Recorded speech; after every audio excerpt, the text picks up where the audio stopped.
آموزش رانندگی داریم به سبک دانشگاه. خوب گوش کنید و اینا پستون رو میزنم.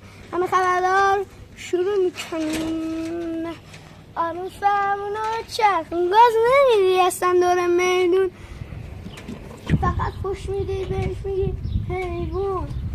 من که نمیتونم آروم برم، گاز میدم همه رو داغون میکنم، فقط حرف یه نفر رو گوش میکنم، فقط حرف زیدم رو گوش میکنم. تو خیلی غلط کردی. همیشه کلتون بیرون باشه، روزی آویزون باشه. یه مقدار امنهن کج اصلا مسا باید داغون باشه. داشت پیمان همیشه لاتیش باره، میخواد شما لا آتیش کنه. یه سوال داشتم، الان چند تا سرعت مجاز شده؟ تا 100 تا که همه نبندی. شوخی میکنی؟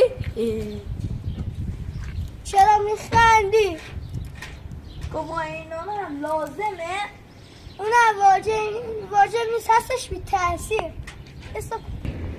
ای توف ماشین خاموش شد. یکی هم میزد رو ماشین